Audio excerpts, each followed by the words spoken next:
And hello, everyone. I'm Kira Phillips. And I'm Terry Miranda. We've got some breaking news. The jury in the Johnathan Majors domestic violence trial has found him guilty of one count of assault and one count of harassment, but acquitted him of another count of assaulting his former girlfriend. But hold on just a second, guys. But yeah, I would like to touch on the Johnathan Majors situation. Let me go ahead and get this speaker up and running. Intern. Now, okay, guys, I'm going to play this clip. Then we're going to get into my usual monologue. Hold on just a second, guys. Here we go. And hello, everyone. I'm Kira Phillips. And I'm Terry Miranda. We've got some breaking news. The jury in the Johnathan Majors domestic violence trial has found him guilty of one count of assault and one count of harassment, but acquitted him of another count of assaulting his former girlfriend. This comes after jurors spent 4 or 5 hours deliberating over portions of several days. And this is a case that has gotten a lot of attention. Johnathan Majors, a major rising star, and he met a crisis in this, and the jury has now returned with its verdict. And there was a lot of talk about this trial impacting his future in the movie business. Rising star within the Marvel movies. Our legal contributor, Brian Buckmeyer, has been following this from the very beginning as well. So I guess let's first of all talk about the charges here. Brian, your first reaction. Yeah, I'm actually kind of scratching my head just because I'm looking at the different charges, and let me break it down and explain. There are two different assaults here. One is intentional assault and one is reckless assault. Based on the number order that they're telling us, my guess, and please someone correct me if I'm wrong, is they're acquitting him of intentional assault, but finding him guilty of reckless assault, meaning that he just did something he should have known better, and it caused the injury of Grace Jabari. Then he's found not guilty of aggravated assault, which is to alarm, annoy, harass, or threaten someone and subject them to physical violence. But he's not guilty of that, but he is guilty of alarming and annoying Grace Jabari. To me, this sounds like we call it a King Solomon decision. They literally just split the baby and said half and half, but some of the convictions and some of the acquittals don't really make sense when you put them all together. Well, Brian, let me try to make a little sense. I wonder, I don't know the exact fact pattern since I wasn't in the courtroom, but couldn't you say that in the fury of what is a domestic dispute, he was reckless in his handling, in his physical handling of Jabari, and that was the reckless assault. And the harassment is he lost his temper rather than consciously went after her. Does that make sense? No, because it would make sense for the reckless and then the aggravated harassment, because the aggravated harassment is harassing someone through physical violence.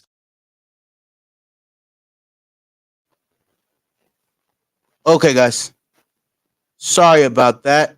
I actually played the wrong clip, but it actually still spoke on what I wanted to cover. But this is the actual clip I wanted you guys to see. This morning, we have new evidence from the trial. This is the clip I actually wanted you guys to see. Then I'm going to get into my monologue because I believe that this is a high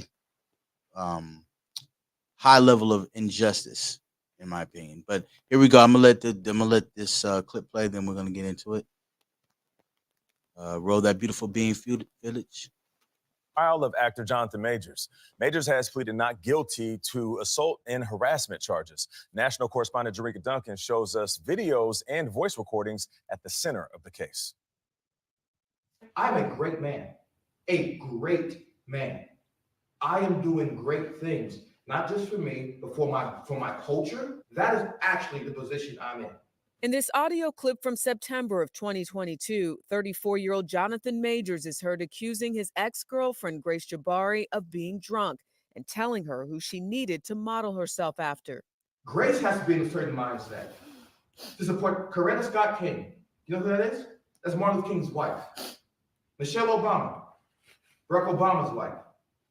Jabari testified she recorded the audio months before the altercation at the center of Majors' New York assault trial.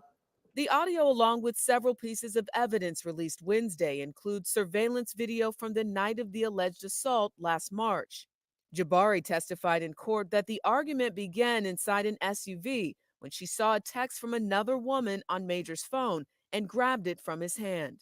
Video appears to show Majors trying to push Jabari back into their parked SUV in an effort to leave. Majors begins running away. Jabari is seen chasing him. The next morning, Majors returned home and called police. Suicide, I think. Concerned Jabari may have harmed herself. She's my ex-partner. broke up. I came back. She sent me text messages insinuating as much. I stayed in a hotel last night. I came home this morning.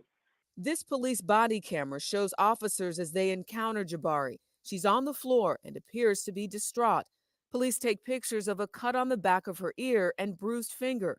Jabari later leaves the apartment and is taken to the hospital by police. Majors is arrested and later charged with assault. For CBS Mornings, I'm Jerika Duncan.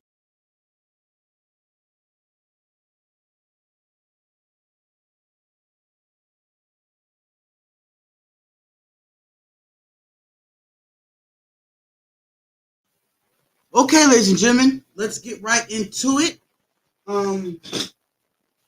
Really, real talk. Real talk. This type of injustice really bothers me because if you've been following the case, they made this man seem like he was a straight up madman, and that he basically was going around hitting his wife, but according to or hitting his girlfriend, excuse me. But according to this video, according to what was presented in the courtroom, and according to even this news report, it has came to my attention and to the attention of the public that Johnathan Majors actually may be, even though they said he was innocent of some charges, um he was actually charged for others and about to actually be in trouble for other things that other charges they gave. I forget which other charges there were, but the main one was assault and aggravated assault. Now, see, my problem with this case is at the end of the day, it seems like Johnathan Majors was not the abuser or the aggressor here. Because in another clip I'm about to show is going to show him fleeing from whatever scene that was going on. I think they even showed a clip of it earlier of him fleeing from her. And I don't know one person into which you're assaulting them and you flee. If you're the assaulter, don't you think the person you're assaulting will be fleeing from you? Would be the very thing that I would ask. But I'm gonna play a couple more clips to get an even better understanding. I've been trying to get my facts for the case, but the facts that presented themselves is that Johnathan Majors was not abusive to her. Now let's break down a couple of things from this case. Number one, let's start with this idea of him telling his girl he's a great man and he has great things going. Johnathan Majors is actually he's been actually fired from Marvel, but he was actually a big upcoming star in Marvel and playing the Kang the Conqueror role. I've watched a little bit of the Ant-Man films and things like that he's in Quantumanium, in which he was the main antagonist. And he did a great job. He played in Creed with Michael B. Jordan, opposite of Michael B. Jordan, antagonist then, but he was very good in the roles that he played. And as a black man, I'm very proud to see another black man come up, especially in America, where acting can be kind of difficult for the African American community. Though we get roles, not getting roles where we're playing coons or things like that. If I may say this on social network, is always a positive thing. Now, here's the problem that I have. Two problems. One, the way they convicted him for some kind of charge, because my thing is, if he was innocent of the assault and of the aggravated assault, whatever they tried to shame him for or try to make him guilty of in this case doesn't have anything to do with what they originally charged him for, which was assault and aggravated assault. So my question is, what was so vicious about what he did, or what was the law that he broke, or they tried to say what the law he broke that should put him in a position for Marvel to, because they have fired this man. And this is this man's livelihood. And they've destroyed the career of a black man that was coming up who seems to be innocent of the charges in which they're giving him. Now, I'm going to play another video. So before I get into more of this, because I believe that, in a way, that this is nothing but a situation of a man moving on or moving high to a high point in his career, and the girl he's dating not acting right or acting like how he feels that she should. Thus, why he said, "I'm a man, a great man, and I'm doing things for the culture." You know what I mean?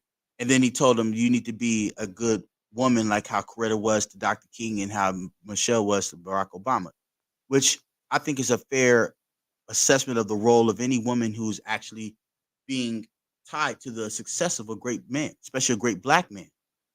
Now, I'm gonna play this to this video, so there's some more things I want to comment on, but I want to get some further details on this case. I did my own research, but I want these further details. But as you see, the title of the show is called "False Accusers," and I believe that him breaking up with his girl or something went wrong in their relationship is the reason why she's claiming assault, not that he actually was an abuser. So anyway, or assaulting. But anyway, let's actually get into this next video. This Then morning I we will have speak again. All right, here we go. And hello, everyone. I'm Kira Phillips. And I'm Terry Miranda. We've got some breaking news. The jury in the Johnathan Majors domestic violence trial has found him guilty of 1 count of assault and 1 count of harassment, but acquitted him of another count of assaulting his former girlfriend. This comes after... Okay, so it seems like there's something confusing here. He got acquitted for assault, like I said a few minutes ago, but then he had another charge of assault, and it said, what was the other charge it just said? That almost didn't make sense. Let's rewind this a little bit, guys. Let's rewind this so we can get a full understanding. After jurors spent 4 or 5 hours... And hello, everyone. I'm Kira Phillips. And I'm Terry Miranda. We've got some breaking news. The jury in the Johnathan Majors domestic violence trial has found him guilty of 1 count of assault and 1 count of harassment, but acquitted him of another count of assaulting his former girlfriend. This comes after jurors spent 4 or 5 hours deliberating over portions of several days. And this is a case that has gotten a lot of attention. Johnathan Majors, a major rising star, and he met a crisis in this, and the jury has now returned with its verdict. And there was a lot of talk about this trial impacting his future in the movie business. Rising star within the Marvel movies. Our legal contributor, Brian Buckmeyer, has been following this from the very beginning as well. So I guess let's first of all talk about the charges here. Brian, your first reaction. Yeah, I'm actually kind of scratching my head just because I'm looking at the different charges, and let me break it down and explain. There are 2 different assaults here. One is intentional assault and one is reckless assault. Based on the number order that they're telling us, my guess, and please someone correct me if I'm wrong, is they're acquitting him of intentional assault, but finding him guilty of reckless assault, meaning that he just did something he should have known better, and it caused the injury of Grace Jabari. Then he's found not guilty of aggravated assault, which is to alarm, annoy, harass, or threaten someone and subject them to physical violence. But he's not guilty of that, but he is guilty of alarming and annoying Grace Jabari. To me, this sounds like we call it a King Solomon decision. They literally just split the baby and said half and half, but some of the convictions and some of the acquittals don't really make sense when you put them all together. Well, Brian, let me try to... Right, which is what I was actually going to say. This doesn't make much sense. So he had 4 counts of assault. We beat 2, and the only thing they got him on was some kind of form of assault where it or aggravated. Like this doesn't sound right. Now, don't call me a lawyer because I didn't meet the bar. I didn't take the bar test and all that. But I think that this is a very interesting thing, though, that he got accounted on 2 assault charges. Assault charges that usually when you hear people get convicted for them, like you putting your hands on someone physically, he was acquitted of. But then they still got him for some charges of assault, like he did something that made her feel like she had to do something. I mean, we're all adults. You should have enough control over your own body that, you know what I'm saying, whatever somebody says to you shouldn't make you do anything, if I'm understanding this correctly. But anyway, I'm going to let this brother continue to speak so I can gain a better understanding. Try to make a little sense. I wonder, I don't know the exact fact pattern since I wasn't in the courtroom, but couldn't you say that... So they said the exact fact patterns weren't in the actual courtroom. Anytime man is being a man or anybody in the court, even men or women, but especially men that get railroaded in court, especially black men, what do you mean there were some facts that we don't know? We put out other stuff that demonize him. We think we put out the facts that may actually be in his favor. If we know or don't know these facts, we should be able to have access to them to make our own assessment. Go ahead. That in the fury of what is a domestic dispute, he was reckless in his handling, in his physical handling of Jabari, and that was the reckless assault. And the harassment is he lost his temper rather than consciously went after her. Does that make sense? No, because it would make sense for the reckless and then the aggravated harassment, because the aggravated harassment is harassing someone through physical violence. So why find him guilty of assaulting recklessly, but not guilty of harassing someone through physical force? That's the part that I'm thinking someone just kind of said, you know what, we'll find him guilty for two, but not guilty for these two. But it could work. Someone's got to talk to the jury, I guess. Yeah. Let's talk about the evidence, because there was clearly clashing narrative from both sides. We had video, audio, text, photos. Do we have that video? Okay, this is some of the photos that we had here of the bruises and the cuts. This is the video that I'm talking about. I mean, this was probably one of the most powerful pieces of the evidence that they played in court, Brian. Absolutely. And How could that be the most powerful thing that they played in court when they show another video of him running, trying to evade her, and she's actually on foot chasing him? So whatever he did to her, it wasn't enough to stop her from chasing him down. Again, I could have this messed up, but anytime you assault somebody, the last thing they'll do is chase you as if you were hurting them. You see what I'm saying? Remember, they're hurting you if they're assaulting you. See, this don't make sense. But go ahead, I'm sorry. And I was in court watching some of this video being played to the jury, and I think it was difficult for both the prosecution and the defense to really articulate this video in a way that really moved the jury. And I think ultimately, the jury kind of took this case into their own hands. We saw that from the jury notes, saying we want all of the evidence, pretty much video, testimony, 911 calls, and they decided for themselves. For me, is this Johnathan Majors assaulting his then girlfriend, then running away, or is this him trying to stop her from stealing, or I guess re-stealing his cell phone and getting away from her? The juxtaposition of how this was presented to the jury, I think, is what caused the deliberation to take so long. And there's a state of mind, obviously, that the prosecution would have to prove, right? And so here they are. She has seen the spark that triggered this fight, was she saw what she thought was a message from another woman on his phone. So she was trying to grab the phone. He's trying to grab it back. They're probably at the peak of emotions and anger and mutual conflict at that point. And would the jury have factored that in? In other words, we've all been in fights with people we love, and so it's not the same as a more conscious. As Brian smiles, he's like, yeah. So this is the difficult part for me, and this is where I was getting in trouble at home when I tried to break this down to my wife. What I didn't like about this defense is they didn't focus on what is called Penal Law 3525. It's the ability to use force to stop a larceny or theft or criminal mischief, the damage of your property. And I always go back to this analogy that I've said multiple times in ABC. And I'll use Kira, use an example. If Kira's walking down the street and someone takes her purse, the law says you're allowed to use force to take your property back. The law doesn't say, well, your girlfriend's allowed to take your cell phone because she's allowed to check for infidelity. The law doesn't say, well, my wife's allowed or I'm allowed to take my wife's property because I need to check it for this or that. Right. That's what I'm saying. Like, how is it possible? Oh, y'all put the link in certain people's messages in case y'all want to come on.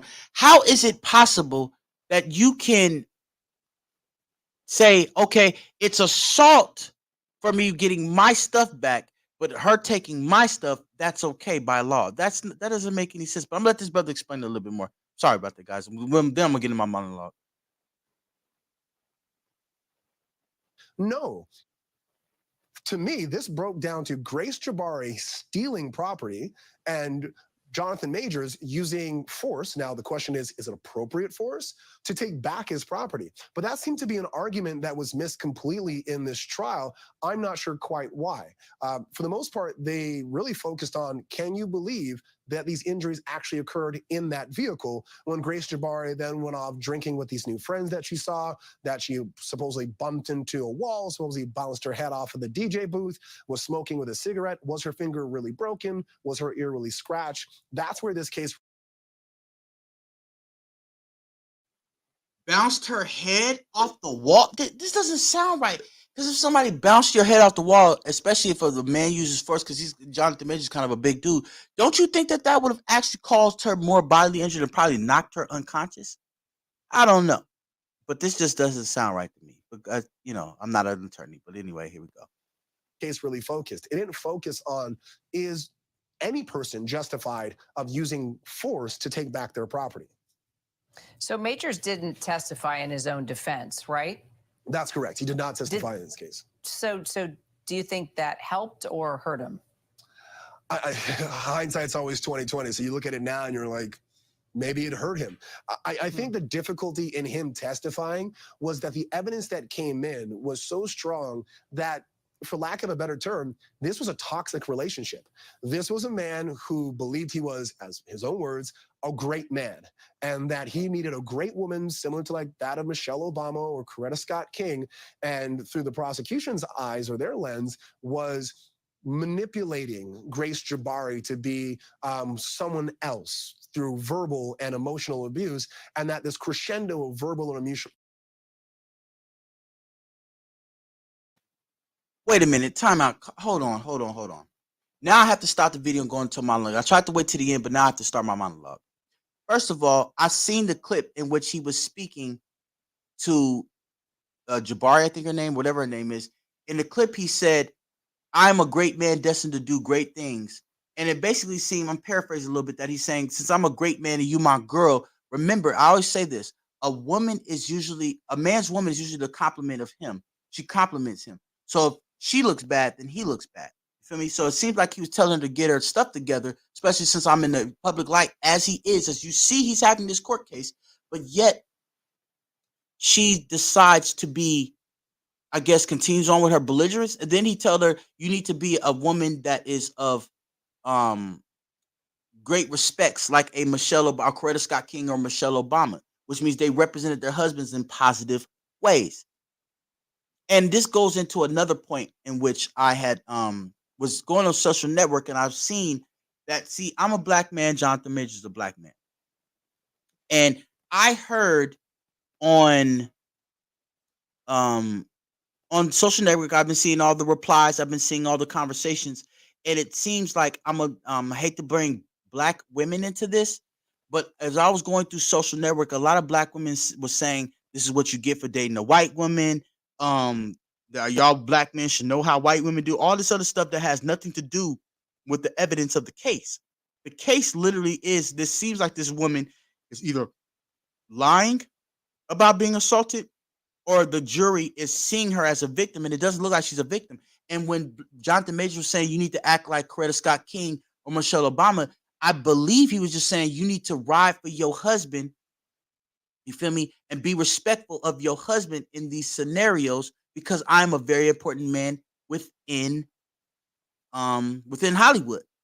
Remember, Johnathan Majors losing this role as Kang, all because of this allegations, or at least of these charges that seem to make him look bad. And of course, Marvel, trying to back up out of any public scrutiny, will remove themselves from this. This is where it becomes about, okay, hold on, guys. I just got a click. Okay, my cousin Devin is coming in. Okay, let's go ahead and let Devin up. Young Dev, my good cousin, what's good with you, bro? Welcome to JB Speak. How you doing? Can you can hear me, right? Yeah, I hear you very clearly. I hear you clearly. Good to hear from you, bro. How's everything going? Everything's good. You feel me? I'm chilling. A little bit upset about this verdict that came out because I feel it's unjust. But other than that, I'm doing good, bro. How are you? I could complain, but it ain't gonna do no good. But let's get into it. So, okay, so we'll talk later. But yeah, you do realize what the subject is, right? I don't know if you've been seeing. I was gonna ask you because okay. I don't. I know you're talking about a verdict, so it gotta do with some black man being unjust somewhere. Of course, and I could not let the opportunity go by without addressing it. Exactly. And so, basically, what this is over a case over Johnathan Majors and his assault case that he's facing, and that he just got. Yeah, exactly. And him being dropped, messing with them white women. See, there you go. And here's the thing, though. I understand from a cultural standpoint, and from a like I said, cultural standpoint, us as black men and black women, when we have this conversation, but from an American justice point of view, this was actually wrong. Because I understand most definitely. But see, when we have these conversations, that's what you got to understand. It goes hand in hand. When you look at let's go back into not even slavery, segregation. Emmett Till was beaten, dragged, and hung for allegedly whistling at the girl. Kobe Bryant, even though his case was dismissed, and I hate when people say it was because of a buyout. There was no buyout. There wasn't evidence. There was lack of evidence, and she knew, let me take this buyout instead of going to court. Right. So when you have to look at the minority, but when it comes to this situation, the majority. Because yes, white people are the minority, but the majority is built. The majority of what it is to be an American is built for white men and women. Yep, that's true. And I was going to add something to that. But go ahead. So, and that's my thing. Don't get me wrong. I got white cousins. I got white family members. So I'm not against the whole interracial couple. I just don't see it for most black men or myself. I can't be with somebody that is, and it's not, I can't say that they can't empathize, but they literally have no idea, no standard, no recollection unless they go through it themselves. And then the white person has to really, really, really, really, really, really die hard care about you to go, oh wait, this is wrong. So okay. Well, that's very interesting what you're saying. And I would like to add this on. I actually agree with everything that you're saying. I do. You feel me? Because the majority is made for basically white men or white people's success in this country. However, the only thing I would say with this case is this was completely unjust because they had evidence that is, because right now I'm just going from a justice standpoint. We'll get to the culture in a minute. But from an American justice standpoint, they had all the evidence that actually not pointed in his guilt, but more in his favor. Because I don't know if you've seen the video where he was saying, and this goes kind of into the culture, where he was saying to his girl that he was a man of greatness, that he was walking into greatness. And he compared his I don't know if he's still okay. Yeah, he was comparing. He said, you need to be in support of me, like how Coretta Scott King was in support of Martin Luther King and Michelle Obama with Obama, right? Now, see, okay, I'll wait. No, I'm here. I'm here. Yeah. I'm still being a dad. Okay. Yeah, I know. I respect. That's why I stopped. But see, my issue is this, though, Devin, is the fact that he was correct in his assessment. Like we have these discussions about men and women, and that a woman that's dating a man, especially a man of prominence like a Johnathan Majors, should probably watch what they do in the public light because it can affect your man, which inadvertently affects you. And and so my problem is that it seemed like he was trying to talk her down, like trying to talk her like, look, realize the situation we're in. You know what I'm saying? And I think him breaking up with her, that's when all this other stuff kind of started. Now, address this because I know you probably seen it on Facebook too. As far as culturally, I've heard a lot of black women. They were basically saying like how when you came on, that's what you get for dating a white woman. But I said that's not. I'm not saying that's what you get. Because I'm like that's kind of no man deserves that. A lie, over a lie. Deserves that. But this is what I will say. When you say he compared himself to those people like a Martin Luther King and Obama, look who was beside them.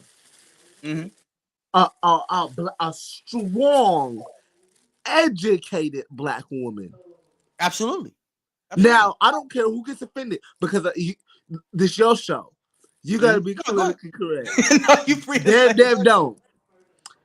We're not talking about no rinky-dink, uneducated, right, hair scratching, yes bitching female. Right. We're talking about a female that can stand on her word, that can be affirmative but quiet. Somebody that reminds the goal. See, everybody loves to talk about Martin. Martin had Miss Dr. King had struggles. Of course. He had his fall. Now he leaned on his strong black woman who went through the Jim Crow with him, who had to go through segregation with him, somebody that understood his pain. I cannot go. My white sister-in-law, Anna, as much as she sees it with us, she doesn't understand it because she doesn't go through it. Let me pause you right there, because I understand what you're saying from a cultural standpoint, but from this, now this is whether black or white. When a man has a woman, she's supposed to understand that anything I do in public sight, even if you're a white man, if you do something as my white wife that embarrasses me or can, because remember, he's cut out of Marvel for this. Kang the Conqueror, that role is dead because of this. But what Coretta understood is what any white woman should have understood too. My man, like he said, I'm doing great things. You need to be like Coretta. You need to be like Michelle. What he's saying is not you need to be like a black woman, but you need to learn why they were strong. They were strong because they supported their man for the greater good. Johnathan Majors' woman did not understand the greater good.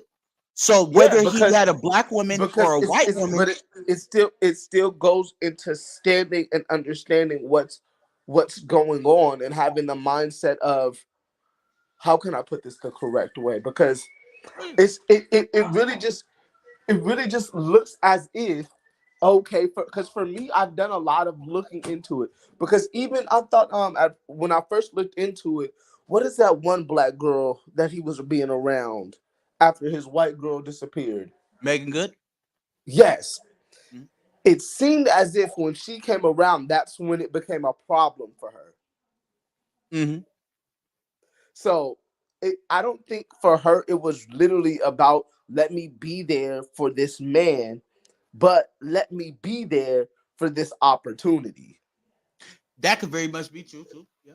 And then once shit hit the fan, because you got to remember, black women were tearing him down until Megan Fox stepped up and said, "Hey, yo, what are we doing?" Right.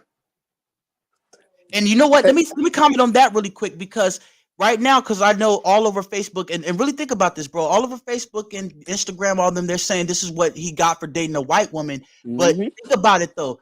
Johnathan Majors must have had a lot of love for black women, because even though he dated a white woman, look who he compared her to. He compared her to Coretta Scott King. That's a big thing. Yeah. Michelle Obama. But he could have compared. Wait a minute. He could have compared her to Mother Teresa, who was a white woman, or Hillary Clinton. She was a horrible white woman, but she's the best. No. You get what I'm saying? He could have compared. No, what I'm saying is, if he didn't love black women, he could have compared them to those white women. No, but he compared them to great black women. So that means I think it was more of a get your shit together. Get your things together, because you're dating me. I'm Kang. Like what he said in the movie, I am Kang. And it's not even just that. It's not even just that, because the biggest thing is I work with, because why he compared himself to that is because he started working with more black colleges. He started working with more underfunded black schools. He was literally bringing about change. Mm-hmm. Look at the roles he was playing in. Look at the roles that he was about to get. Him and Michael B. Jordan. Even the whole breaking down Michael B. Jordan to make him look like a flaming fag was. Yeah, I didn't like that. Yeah, I didn't like that. I wouldn't say a flaming fag, but to make them look less masculine was because of what they were doing within our community. I'm sorry. Yep. I love to make I don't like to make it a black and white thing, but that's truth in it. Yeah. It's always the power that be. And you got to understand. Yeah, really. White, when it comes to a black and a white thing, I'm not just talking about the average white man that you see down the street, walking down the street. I'm talking about these blue-eyed, and excuse my French, but I don't care. I'm talking about these blue-eyed white devils that own everything. Right. Yeah, the 1%. Yeah. Mm-hmm. Because that's who the real battle is. And even with these half-ass white people that got more melanin that they think they do, that's co-signing with the 1%, is getting used because they don't care about them. It's a hold that's on, true, yeah. Wait, they're stepping into something. They actually got somebody, because I'm sorry, even though it was a bad thing, every female was on the Michael B. Jordan train because he looked good. Yeah. They was rolling with him. Now, if that was your excuse to get on the bus and roll to the promised land, well, nigga, let's get on this bus and roll to this fucking promised land. And then we can work out the nuances on the bus. Agreed. So then I must ask you, because see, it kind of bothered me, because I'm not gonna lie, Devin, even me and my girl had a discussion about this. And the first thing that came out her mouth was, that's what you get for dating a white woman. And you know me, Devin, whether that's my girl or not, whether I like you or not, I'm debate you on that. And I kind of made her think twice about it, because I said, that's wrong to say that he deserved to get, you know what I'm saying? Yeah, that's wrong. And then I asked her, you know about Chad Wheeler and how he beat that? Chad Wheeler was dating this black woman. That was the football player, right? Who lost his NFL contract for beating a black woman. I asked her this. I said, so did that black woman deserve to be beat by that white man because she was dating a white man? And she kind of paused because she had to think about it. Like, that is wrong. So I said, why is it not wrong the other way? So I ask you, I think I know what you're going to say because I know you, but do you think that it's okay for, for King, not King, but Johnathan Majors to be taken away from King? Hell no. We're supposed to feel bad for the black woman, because I felt bad for the black woman. I was like, he beat her up pretty bad. He made her eye bloody. Whooped her fucking ass. But you want to know something? You want to know something and why I don't agree with it? That's why I say women need to get their own bag. Yep. Or respect. Well, how about this? Why not respect the man that's getting the bag? Because all Johnathan Majors said was be like Coretta Scott and all them. All he was saying. No. We talk when I said a white woman, when I said a black girl that got her ass beat. In a sense, because I know women like that. In a way, yeah. What she thought was, oh, he got a bag. It's gonna be all sweet and dandy. I was just talking to a homegirl about this. You don't know what it takes to keep that man. Yep. You just see the bag. So now when this man say, I don't want you to do this, you gotta do it. And damn near accept whatever comes with it, because you put yourself in that situation to be taken away from as an equal. You are no longer my equal. Absolutely. So now you have to jump when I say jump, because that's the requirements. If not, because that's how exactly. they think. So now that man wouldn't have talked to her if he would have walked up to her and realized, hold on, I'm dealing with an equal. Or if it wasn't just about the equal, or if I'm calling all the shots, the fact is there is a role as a woman you're supposed to play. Even if she made her own bag, that would have taught her even more discipline about, man, I need to watch my actions, because she was drunk and acting belligerent. Then no. Even if she had her own bag, you can fuck your own bag up. You can fuck your own bag up by not being in your place. That's what I'm saying. You got to understand. It's all about, with me, instead of the black and white, it's about morals and character. You know about me, the compromise where you can't, all that. It's morals with me. Even if she was getting her own bag. Bro, but see, my nigga, when I hear white and black, bro, it's rare that it's what you call the outlier. When it comes to stuff like that, the outlier really don't pop up like that. And if it does, it's sugar-coated and manipulated to look like that, bro. You know me, I'm a black and white person. And I'm also look at the evidence, but if it's a duck, my nigga, it's a duck. It's a duck. And at the end of the day, bro, these white people got something in them, bro, naturally, bro, that likes chaos. I'm not even gonna bring about the racial way. That likes chaos, that likes control, especially with white women. Yeah, that's true. They're very dangerous. White women are some of the most cunningest creatures in this world. So you want to know how I figured that out, sadly? With my bitch ass uncle's ex-wife.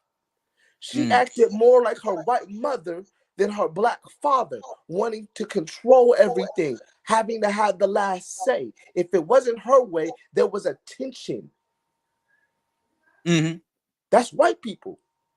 Yeah. And I even add on to that, like even keeping up with this case, you know, Ezra Miller, the dude who played the Flash. This is what makes me mad with the super. Because I'm gonna get to the Marvel question. I'm gonna ask about Marvel too. You gonna like that question? But did you know that he was kidnapping people? He was kidnapping people. He was hitting women. He was doing a lot of stuff. The Flash, the one from the movie, and he's not in court. but they made sure that this black man, even with all the evidence, not right now, I'm not answering that. Even with all the evidence that was found in his favor, they still convicted him. But Ezra Miller, this white man, gets to assault people, kidnap them, and nothing this gets spoken. And that's why I'm pissed with Marvel. I might not ever watch Marvel again, bro. As much as I love Captain America and all that, I may not at a protest for the fact that. So you guys didn't stand up for Johnathan Majors when he had evidence in his favor, but then DC lets Flash just do all this crazy shit. Oh no, that's foul. No, that goes back to your point about white people and what that the 1%. They're mad that because at the end of the day, you're right. Those white men are just as mad as a black man being with a white woman as the black women were saying it. So let's get on these white men. Their jealousy and inferiority complex they have towards black men will have them. I just want this black man out the way. No matter if we gotta lie, if we gotta ignore the evidence, and that's why I said it's just.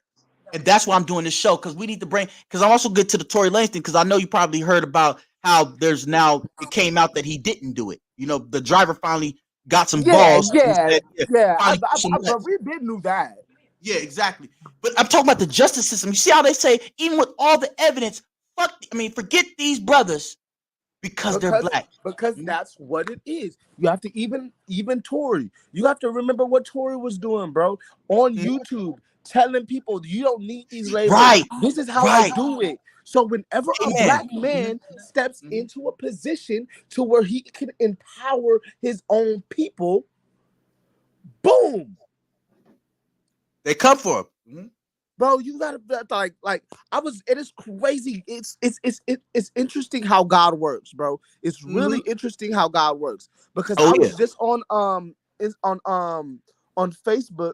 And I seen this black educator talking about the crabs in a bucket mentality and how that's such BS amongst black people.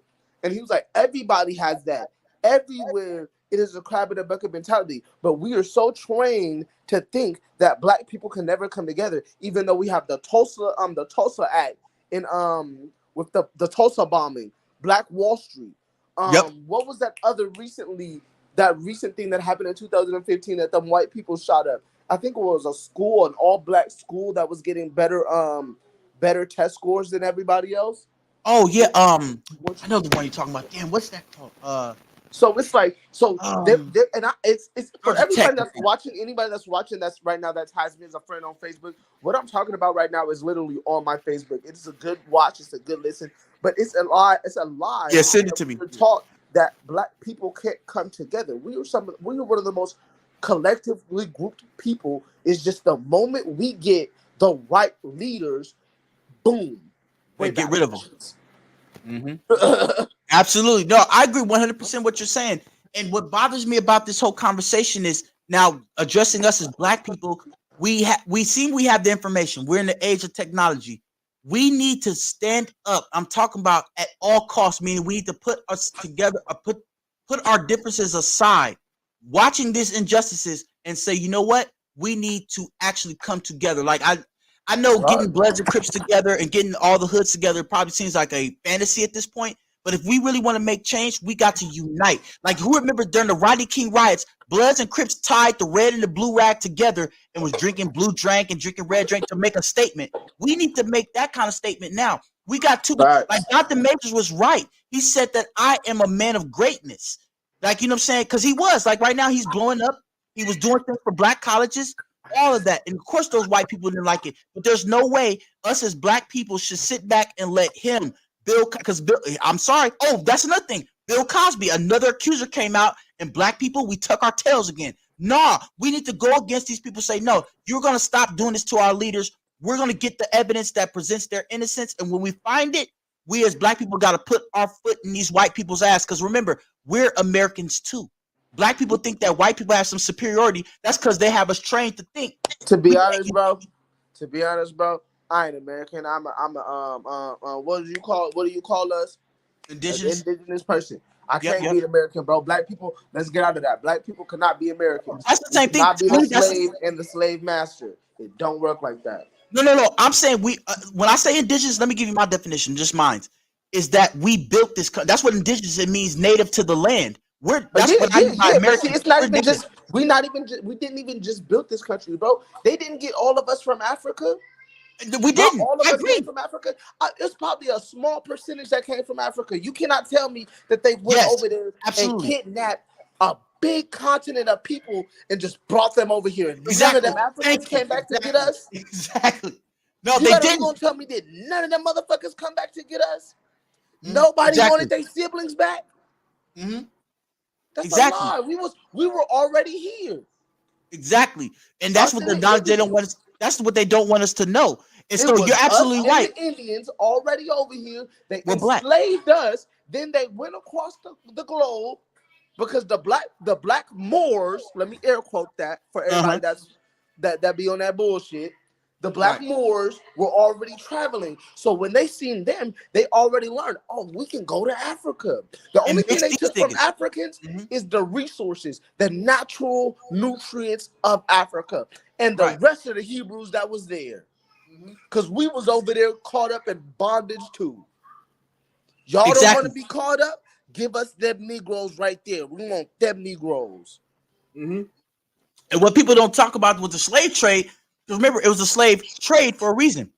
Those Africans had blacks that were already slaves amongst them. Now, what you're talking about with the natives here to this line, black people that were here, when they kidnapped those from Africa, when they did the breeding grounds, when they mixed slaves together, they always say we was mixed with white, which some of that is true, but we're mostly mixed African and native, meaning that they realized these Negroes look like the Negroes here that we conquered in America, and they mixed us. So I agree with everything you're saying, Devin. All I'm saying is that when I say American, that's what we call the turf in which the natives here. So I agree with you. Maybe I should take American out of it. We are native to this land, which means that we deserve justice just as much as that damn white man. You see what I'm saying? And let's take it even further, bro. Because ain't no such thing as America. Because all them white people did was come from Britain. Right? Yeah, The English people. Yeah. That's why they're called Europeans. So, absolutely. And so basically, like I said, I'm in 100% agreement. But my whole thing is this justice system, it can only keep doing this to us as long as we do not fight back. We have to fight back, find some way to retaliate. And the best way we can is getting outside these courtrooms, doing like Martin Luther King and them did, protesting, saying, no, this is wrong. What they did to Tory is wrong. You see what happened with Tory was go ahead. The biggest thing is voting. Yes, absolutely. Go vote. Local elections. This is like literally the past 2 years, the first time I've ever been saying it. Josh, as my witness, has heard me say multiple times in my life, I do not believe in voting. Yeah. Go vote. But there's two types of voting. And I knew what you vote for your congressmen. Vote for the people that actually create change in law. Go learn the legislators. Go learn these people. Go learn your city council. Yes, absolutely. Because that's where you make change. Yes. That affects the people. Because your president, I want you to do this, but it has to be passed by your state officials. Right. And if you don't know who your state officials are, you're gonna be what did Mr. Harrison say all the time in history class? Your dick gonna get too long and you're gonna fuck yourself. You're right. And you know what? What you're saying is 100% true, because there's two types of voting. See, it goes back to the three branches of government and the what's called the control of the powers. See, when you were saying don't vote, you were saying for like presidency and all that. That's the executive branch. We need to get to the legislative branch, which is the regular everyday people. It's called the local elections. We need to do that, because those are the ones like when you see those people, like I even did those voting papers you get people to sign. That's very important. And this goes back to your point of view about black people. We need to start understanding how this country works. And it goes back to eliminate some of our ideologies. Like how they say a black person, if he's intelligent, he's talking white.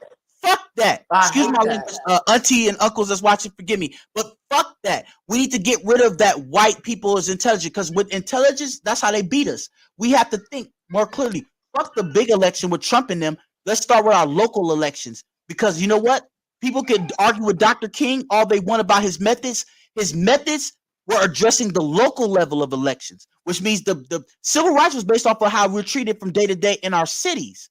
Fuck JFK, fuck Lyndon Baines Johnson. It's all about let's get to the local elections so we can make the minor changes, because it's the minor changes that we ignore that affect us in a major way. Right, and that's fact. Mm-hmm. That's most definitely facts, because And that's see, really where it starts. mm-hmm. And that's how you change laws. So things like the topic at hand doesn't matter, because you have to remember all of this goes back to what I'm saying. It's set up for us to lose, Mm-hmm. and it has everything to do with white America versus us. Yeah. This isn't a random encounter. This ain't just something that randomly happened. Because Right. when I looked into it, I said, "Hold on, not my guy." Even Right, Chris, I love Johnathan Majors. even Chris, you know my cousin's a Marvel fan, but he also is a fan of upstanding white people. I wish I could get Christopher on here, but yeah, try to get him. If I'm be on for a little while, you think you can? I'll send her the link. Hold on. Let me see if he at work. Yeah, for sure. I'll do a monologue. I'll wait for you guys. I'll wait. You feel me? Because this is important to me. I'll wait. Yeah, go ahead. But yeah, no, man, it's horrible because the man is upright. Hold on, let me because I know my boy knows his accolades and whatnot. Let me get Christian here so he can shout out his accolades. For sure. I'm gonna be on for a while. I'm gonna do a monologue till you get back. Yeah, go ahead. So, all right, guys. What you witness is me and my cousin Dev. Shout out to Devin. I love him so much. This is my cousin. I really appreciate his support of the show.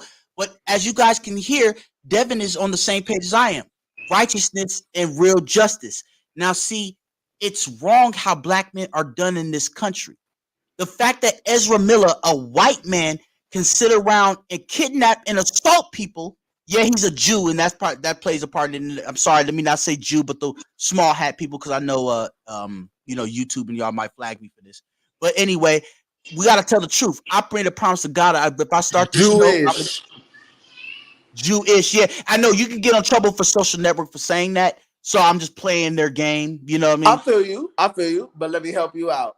The American root word for ISH means kind of, somewhat, not all the way. So America, if you don't like what is being used against you guys, go change your own dictionary. I don't play these games. Their own dictionary. I don't play these. Like y'all do in court system. It's loopholes. I found the loophole. Amen. The definition means kind of, not all the way there. So amen. You wish. Yeah. Mm-hmm. I'm being politically correct. Sue me. He said so, right, and that right there, Devin. What you just did is what us as Black Americans need to start doing, using the system against them. Because at the end of the day, that's how you beat. That's what they just did to Johnathan Majors. He beat 2 assault charges, but they gave him another one, and that charge was like something about kind of like there's a form of assault to where, because remember she ended up with a something behind her ear, like she cut her ear or something. And basically, that was her doing it to herself. But they're blaming Johnathan Majors, saying you kind of, you didn't do it to her, but you made her feel like she had to do it to her. The mental abuse. Yeah, exactly. See those type of laws piss me off, Devin, because it's like that's just you being on a witch hunt at that point. You're just looking for a reason to get him out the way. Yeah. And Devin, you know me, I always quote Captain America. I know that sounds funny, but remember, Captain America was a symbol. He's the symbol of what America was supposed to be, justice by any means. If you watch the movies, he always stood on the side that was right, even when it was unpopular, which means that whatever the law is, he was one of the select few. Yeah, of outlier. Men. And that's why Ultron called him God's righteous man. God's righteous man. You gotta remember, bro. It was a lot of stuff that America stood for that Captain America wouldn't stand for. Like when we were watching the Winter Soldier and Falcon thing, and they were talking about how they were testing black men, and they were like, "Well, where was Cap? They had to wait till my guy was frozen." to do that bullshit. Exactly. Because I'm telling you right now, it came through flipping the tables. What are you doing in here?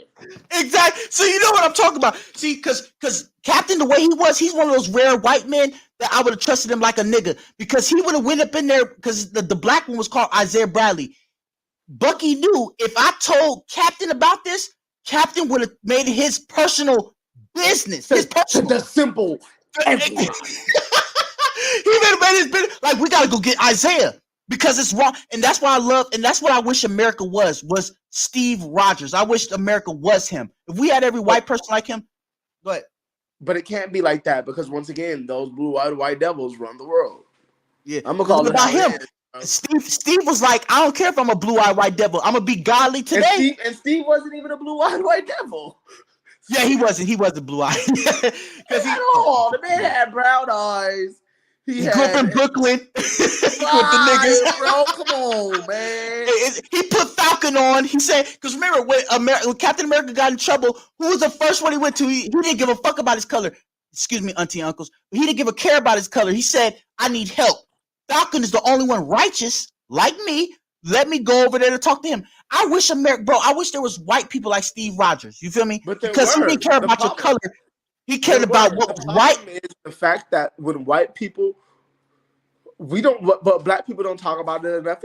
We as black people, yeah, we get crucified and tortured for acting white. But when a white man stands up for us, it's worse.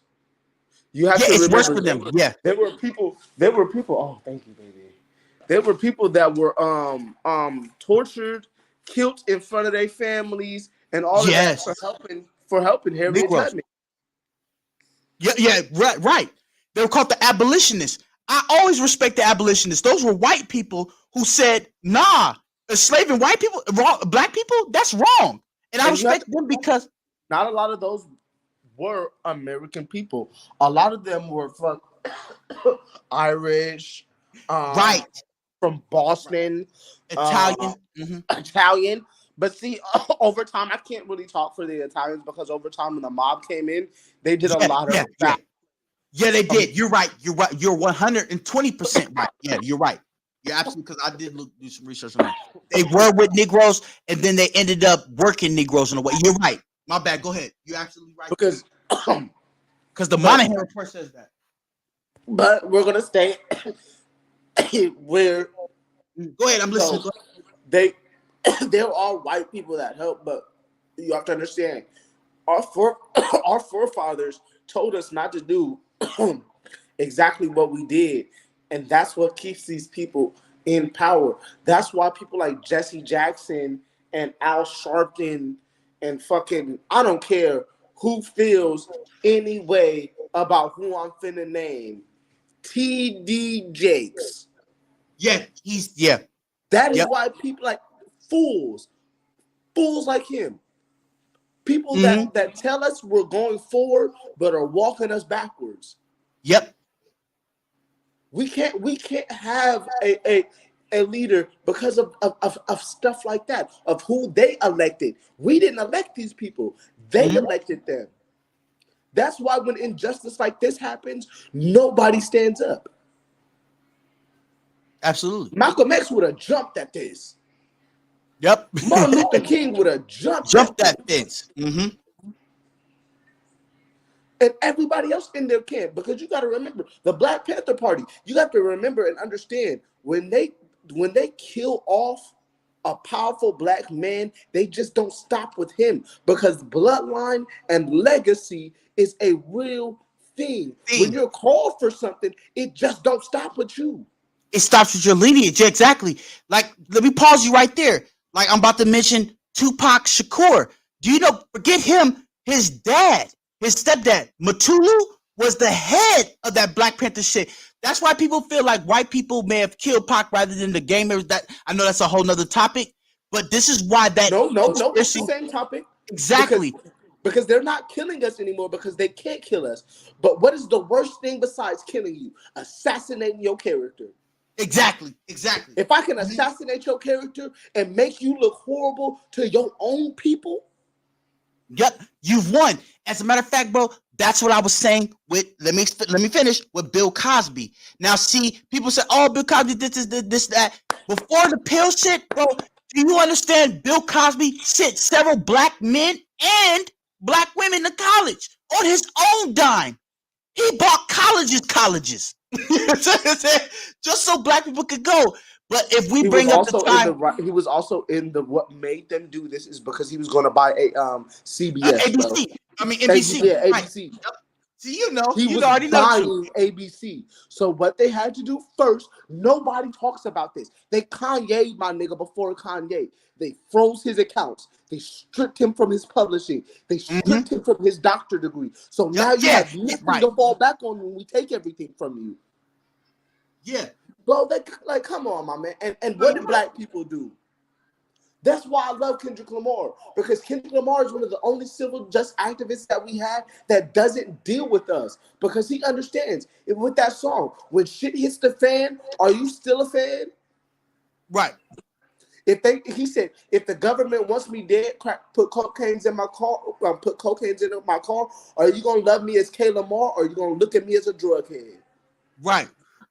Exactly. And that's what disappoints me about our people, bro. Because I understand that Bill Cosby gave those bitches the pills and all that, but that should have not overwritten 40 years of him helping black people. You get what I'm saying? It should not. Now let's take it into context. What's so wrong with helping people? You're on cocaine. You need to come down. Do you want to die? Do you want me to let you die from cocaine? Or you want to take this Quaalude and you survive, and then later on? Exactly. Because all a Quaalude is an antibiotic basically for cocaine. It's a downer. And here's the thing. Those white bitches knew what the fuck they were doing. Now, was he supposed to be cheating on his wife? That's wrong. Nope. According to God, that's adultery. That's what we can get on him about. Right. But see, that has nothing to do with 40 years of helping your own people. You get what I'm saying? Exactly. Bill Cosby literally put people, Devin, do you know how expensive it is to go to college, bro? Bill Cosby was putting niggas and women, black women and black men, all he told us was, let's take it down to the surface, bro. In his career, helping other black actors and comedians. Right. Not too many people in your field of work are gonna reach back to you and do this. You know how many people I've worked with, and Josh knows I've done illegal stuff and I've done legal stuff. And in the legal stuff, I've worked with a lot of successful black people, and I will tell you this: not one of them have showed me anything. Right, and that's our fault as black people. And because I know, Devin, you're big on accountability, and I actually think about the words that you say, and I do think about when you're not around. Black people do need accountability.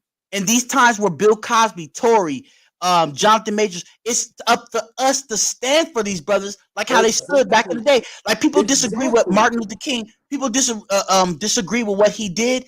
But one thing that he did do is anytime one of these type of cases came up, he was right outside. Right there. He was right there. Rosa Parks, when she did the bus boycott, do you know that was Martin Luther King's idea?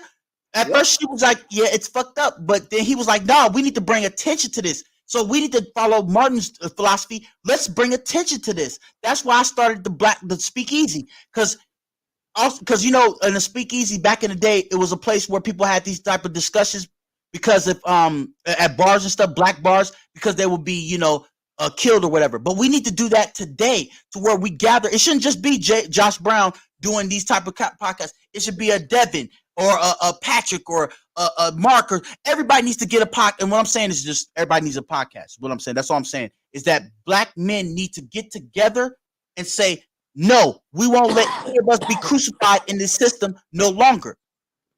You feel me? And injustices, Jesus Christ was killed by an injustice system. I don't like what you're saying, so now you must die. Or you stand for something greater, so now you must die. No, we can't kill that system anymore. And his own people. His own people did that. Because his people use the system that was in place, which is crazy. Because our own people do that, and that goes to back on topic to how where we are now. Because that's why we don't say anything. It's easy for us. It's easy for us not to say anything. It's so easy because I literally being on Instagram, it sickens me. Everybody in the does. comments knows this man isn't doing anything, but your comments means nothing because you're not vocalizing it where it matters. How do you, bro? I always say this, and you've heard me say it.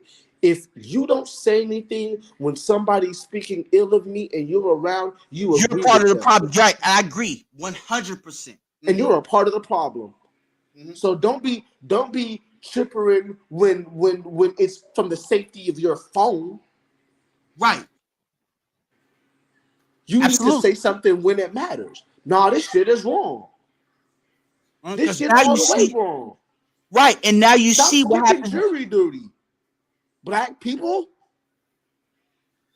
representation is powerful. They can't do shit like this to us if we representate ourselves. Exactly, and that's what Martin Luther King. Because here's the thing: a lot of people, and I think I heard you previously say that you disagree with Dr. King. See, I did. Listen. I look at things on a deeper level. He said that in his speeches. We need representation. We need to be out protesting this type of shit. Like, nah, you ain't gonna just put an innocent man behind jail or file false charges like they did with Johnathan, like they did with Tory. Like, this would have never flew in the '60s. And what disappoints me about our generation is Martin and Malcolm and all them were doing it under a much more critical, way more critical, because they can hang you by your nuts for the stuff that Martin was saying. They can't even do that to us today. So we should be doing twice as much today as they did. No. But see, they can. It's just they don't have to anymore. Yeah, because they had Look what they did to George Floyd. Yep. Everybody, on camera. You want to know what? You want to know what's sickening? It's so sick to the point where people really believe that he had fentanyl in the system. I look at all these comments on Instagram and Facebook, and people really believe that he had fentanyl in his system. The autopsy shows. My ex-girlfriend wanted to be a forensic scientist. I used to do her paperwork. I know autopsies can be misconstrued. Yep. It's paperwork. And rewording things. That's why I always make it a big thing. Like, Devin, you know me personally. I always say what? You know me what I'm about to say. Words matter. And definitions matter. And that's how white people beat us. That's how they got Johnathan Majors rewording stuff. Oh, we're not going to get him on assault like he physically punched her. No, we're going to get her on some emotional damage. Emotional bullshit. See that? That's what we need to do as black people. But see, now this comes to holding us accountable, because Devin, I respect you and I love you greatly for what you say. I really respect it when you say accountability. Us as black people need to be held accountable for the way we think, because that's our thought process influences our actions, and our actions that keep us from speaking these things is this: oh, if I find out about the law, I'm not hard no more, or I'm talking white. We need to get that out of our damn dialect. I just also put that on push that on social. Just because I speak correct don't mean I'm not from the hood. Right. Yeah, remember Josh, you've heard me with the time me and Kim was talking about it. As much as you don't like it, because I'm your cousin, you know I'm educated than a mother lover. But I love that. Go ahead. But when I leave these doors, I'm still who I am. Right. I will still bang on you and pray for you. Yep. And I don't disagree with that, Devin. Before I have to pray on you. Right, exactly. No, I agree with you on that. A lot of times, when I present it to you, just on a personal level, is always thinking about the outcome. But what do I always tell you, though, Devin? Once you thought about the outcome, once you thought about what could happen, I'm with you 100%. And see, that's what makes it more problematic for me, because it's like, I'm smart. So if I'm smarter than y'all doing this, you know, and I'm not saying this for you, you know, no. I've already thought about the outcome. I'm good with the consequences. Get away with it. Right. I'm sitting, and yes.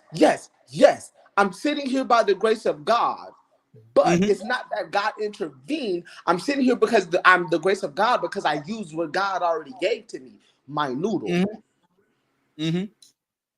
I took the lesson from Sesame Street. Mr. Noodle, you remember Mr. Noodle? Yep. Do you know what that was a reference to? Elmo's mind. Mr. Noodle, teach me something. What is the old saying? Oh, look at you using your noodle. Yep. Use your head, exactly. I used my noodle. and I'm still sitting. Rick Ross said it best: if you getting caught, you fucking up. Exactly. Because You like didn't Lamont think told me, you didn't. Go ahead. oh, he said real gangsters don't go to jail or die. Facts. It's they are Facts. smart enough not to get caught and smart enough to what? Save their own life while getting the same objective accomplished. So yeah, I agree 100%. Well, or the fact that or they still gangsters just in the back scene making money, moving quiet. Yep.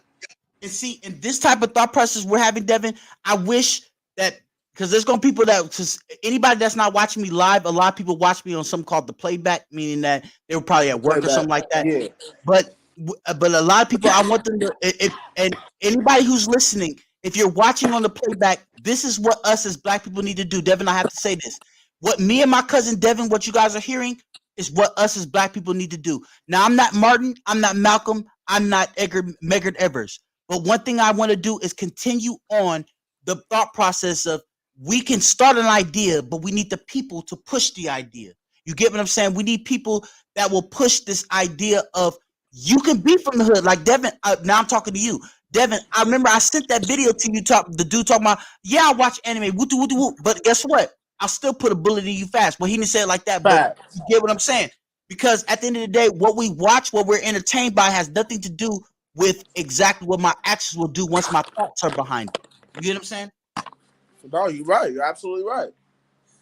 Don't drink all of it. Don't drink all of it. So and so and bringing it back to the subject, this is what's going to make change in America. Because some Black people think, well, it's against us. That's how it's always going to be. Well, if we had that mentality, Martin Luther King would have said, well, they always lynch niggas by their nuts. So might as well not change things. No, because hey, Devin, I'm going to say this because one time we had a conversation about Dr. King and you said you didn't agree with everything he did. But let me tell you why I did agree with him at is the fact that he said, no matter how it seems like things won't change, let's make the attempt, even at the cost of my own life, to see if we can get that change made. You get what I'm saying? What I'm talking about.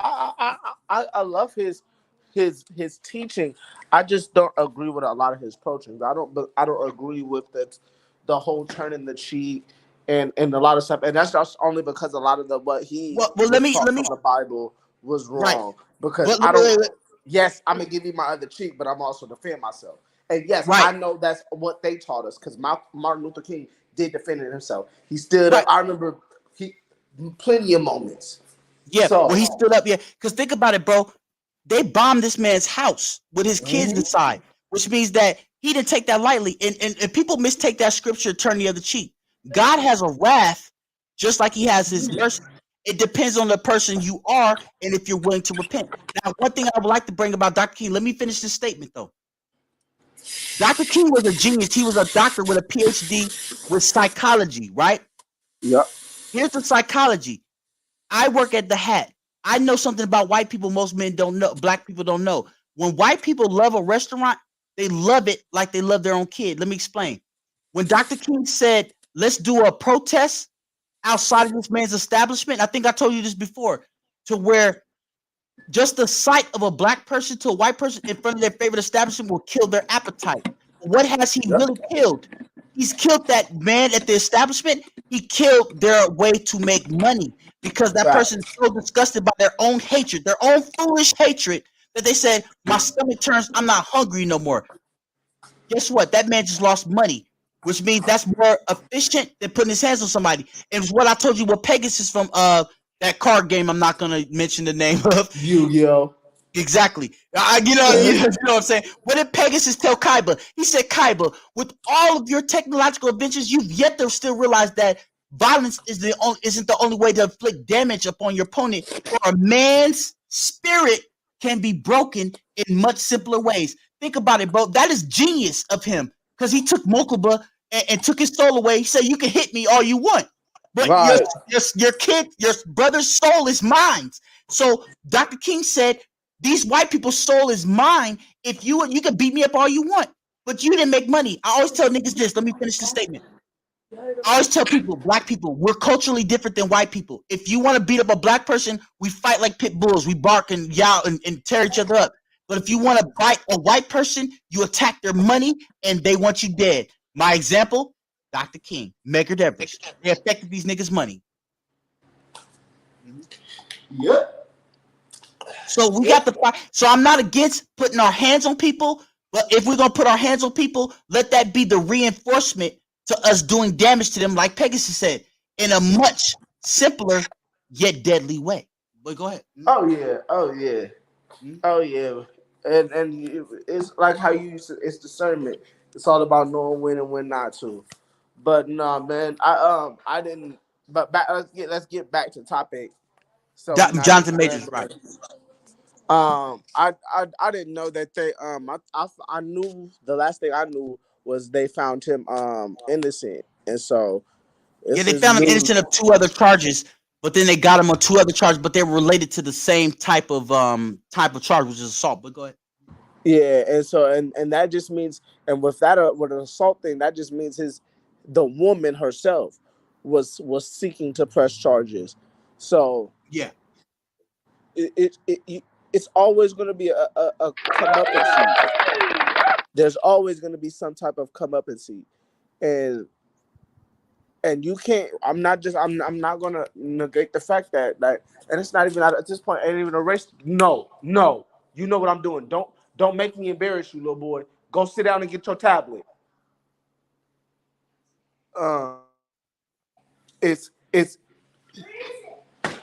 It's always going to be. I don't know. Go wherever you had it.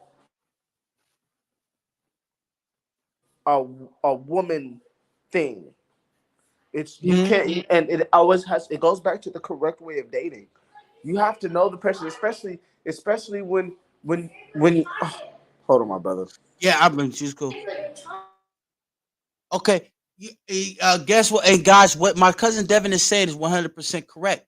I had to mute him for a second so he can handle his business. But what I'm saying is, it does come back to who you're dating. But I count that for men and women, because as a man, you should know if you have a respectful woman. But as the woman, you should know when you have a respectful man. And Johnathan Majors is a respectable man, and that was his point. His whole point was, baby, guess what? He said it in much more vicious terms than I'm using, but he was basically saying, or more aggressive than I'm saying, and more austere than what I'm saying. But he was basically saying, baby, understand I'm a man of greatness. I'm changing the situation, not just for me and my culture, but for you too. You're dating me. So whatever I get, you get. But I think Devin's done. Let you back in. Yes. Devin, can you hear me? Yes, I can hear you. Okay, yeah, I muted you for a second. But yeah, go ahead. So the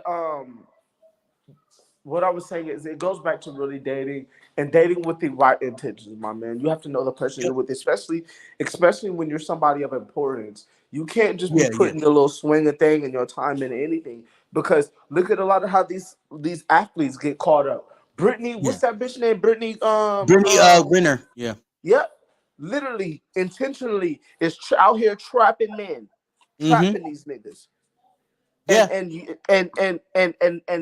people are still falling for the okie doke because she a bad bitch. No, fuck her. She look good on it, but Devin, do you know me to be very honest, good? she barely look good to me. I'm a real nigga. Josh, my cousin will stop me when I'm lying. I have females. Amen. But JJ means nothing to a real one. When you get with a man, especially with a real man that knows his value, that knows that like I'm a good looking nigga. Even my girlfriend knows. Tread lightly. Go ahead. I feel you. Go ahead. Let me get something to drink. I look good. You. It's not that. It's not. I want you. Don't get me wrong. I want my girlfriend, but at the end of the day, I'm the commodity. So when I get with somebody, I have to like mold myself to know who this person is. I didn't just me and my girlfriend just didn't get together and start doing the hanky panky. I got to know her. I set in her energy.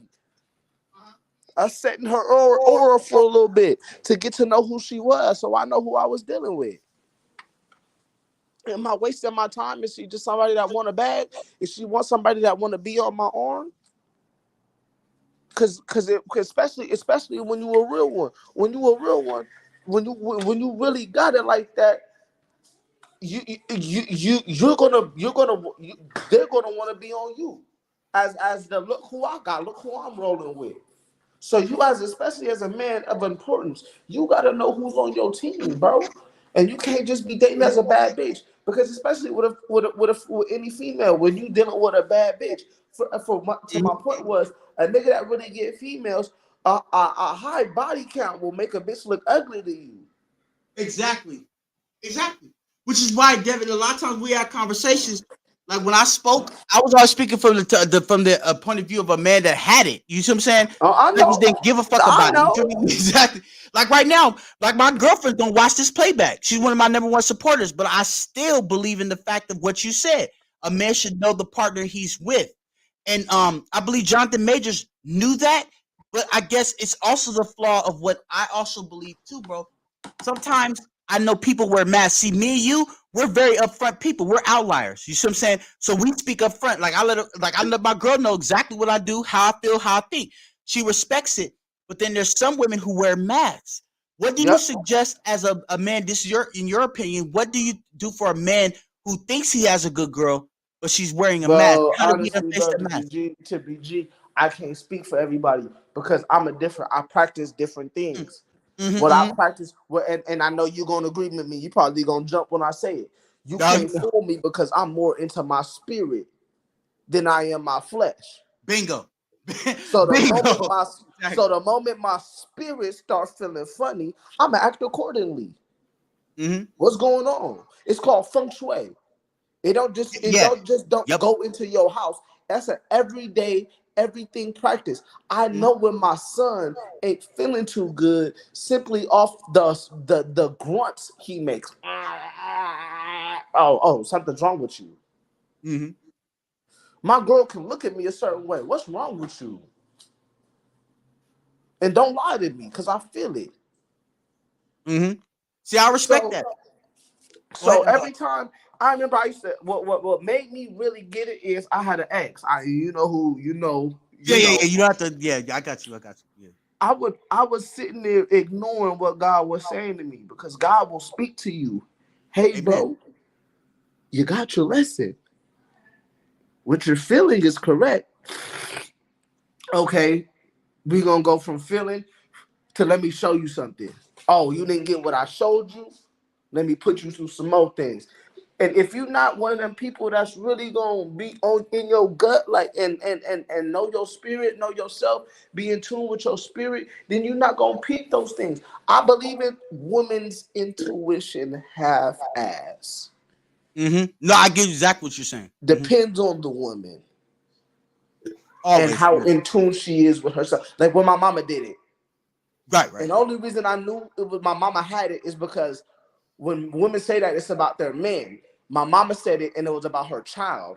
Nigga, it's woman. My mama said it's woman's intuition. You are my child. I love you. Oh, okay. It's making sense to me. I'm older now. It's making sense to me. She loved me enough to know me, so she knows when something's going on, and her love spiritually connects us. Yep. It was times where I called my girlfriend, and my girlfriend was crying, and she didn't even know that I knew what was going on. And I pick up the phone. Hey, nigga, I feel you. Are you okay? And if you can't do that, you're not gonna know. You're gonna be fooled. Stand for something or fall for anything. Absolutely, that's my mom taught me. That has to go into dating because there are morals and boundaries that I have.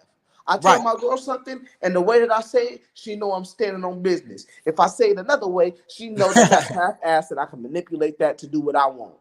Exactly, you're absolutely right, Devin. And sadly, she's not right for the manipulation when I'm not standing on business.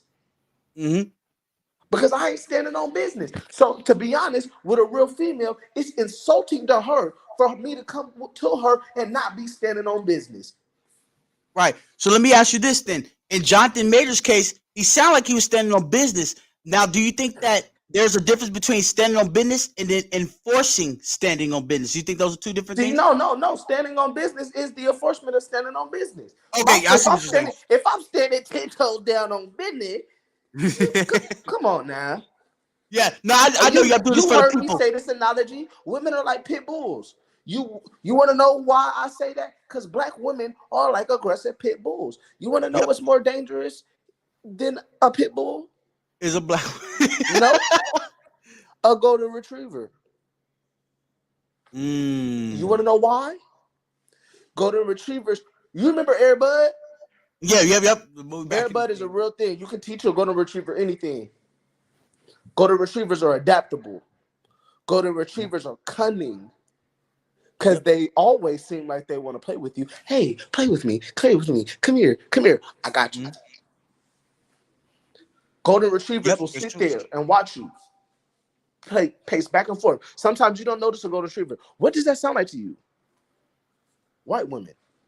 Mm-hmm. That's very true. Women are like dogs. Absolutely. But let me use your. But let me neck. stop you. Let me stop you there to add on to what you're saying. Also, the correct way, because I said it real. They gonna no. I understand what you're saying. They gonna kill me in the playback. Yeah, but it's all good. I got your back. I'll defend you. I'll defend you to playback. But I will say this to add on to your metaphor though. With dogs, once you train them, they also know. So my thing is with a woman too is once I stand on my dominance. There's one thing you can get a pass for something that okay you didn't know, but once I told you this does not fly here, and you cross that fly here zone, don't fly here.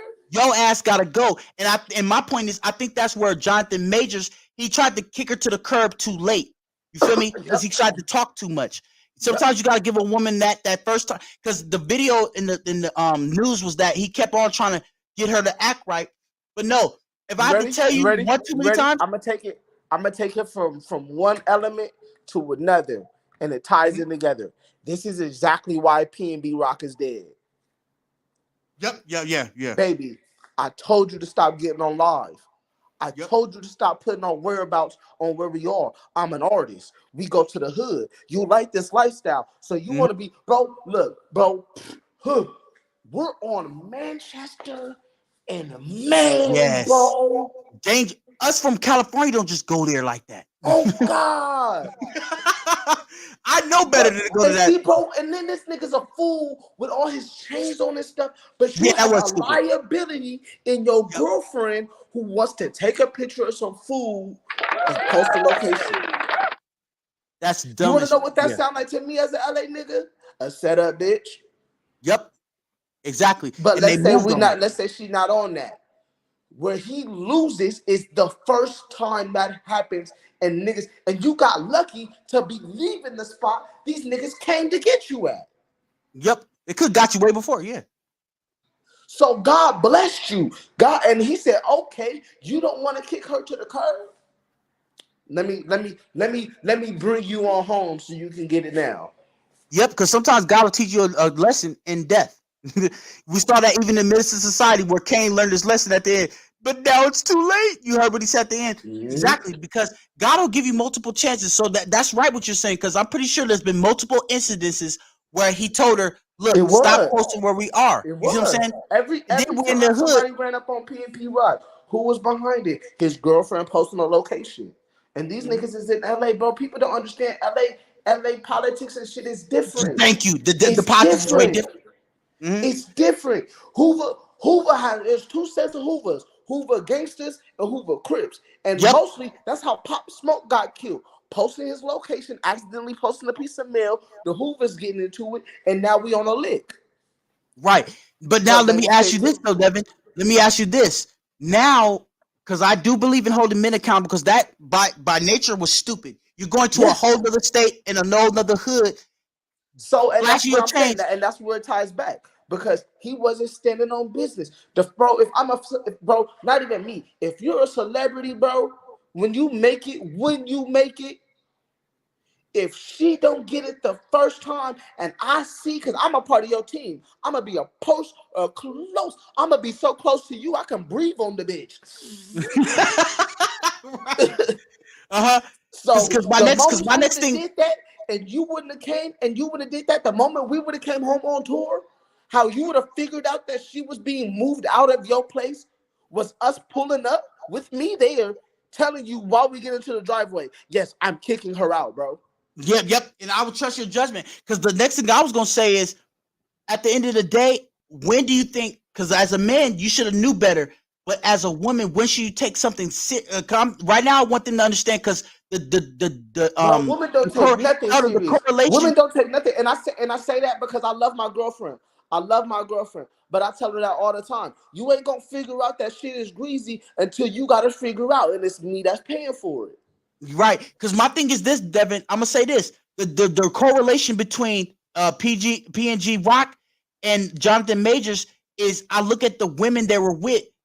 Me having to warn you, like how many It's times do I have to already a warn? problem, bro. It's already a problem, and Right, I I shouldn't have hope to my keep girls warning listening you. because this is vital information. The fact that I gotta warn you is already a big red flag for me because you should know. Right. Now, let's just say there's a man who actually cares about the woman. Let's just say, because I'm not so cold-hearted that I don't care. So how do you deal with a man, or suggest to the people, how should you deal with a man who cares about a woman? Bro, I care about my girl, but I care about myself more. And if you should never be in a situation where you love somebody more than yourself. Okay, I agree with that. Yeah, that makes perfect sense. Mm-hmm. You want to know something, Cole, that my mom brought to me when I had kids?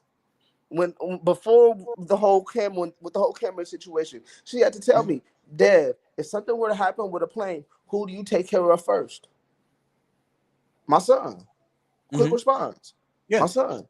No, you. Okay, from a more perspective. Okay, I get. No, even on the plane, they will tell you that before, if anything were to happen, you strap yourself up, you put your mask on, and then you tend to your kids. Because how can I help you if I'm not stable? 100%. Yeah. I'm fighting for air, trying to get you together. Right. No, that's right. No, what you're saying is absolutely right. Okay, yeah, I was just doing that for the playback. Let's take it biblical. You remember when I first said this to you. Before Jesus fed everybody, what did he do? He sat down. Prepared himself. Right. You're right. Let me rest. Don't worry about it. I'm resting right now. I got y'all. My plan is to have y'all. But before I have y'all, it's my time. I need my time. Absolutely. So you should never, ever be in a situation where you love somebody else more than yourself. And that applies to your kids. Yep. Y'all agree with that as well. Because remember, if you're going to protect them, you got to make sure you can protect yourself. That makes sense. I can't be no fat motherfucker trying to run down the stairs if somebody break in and I'm going to get my ass beat. Then who going to protect the kid? Exactly. Nah, agreed.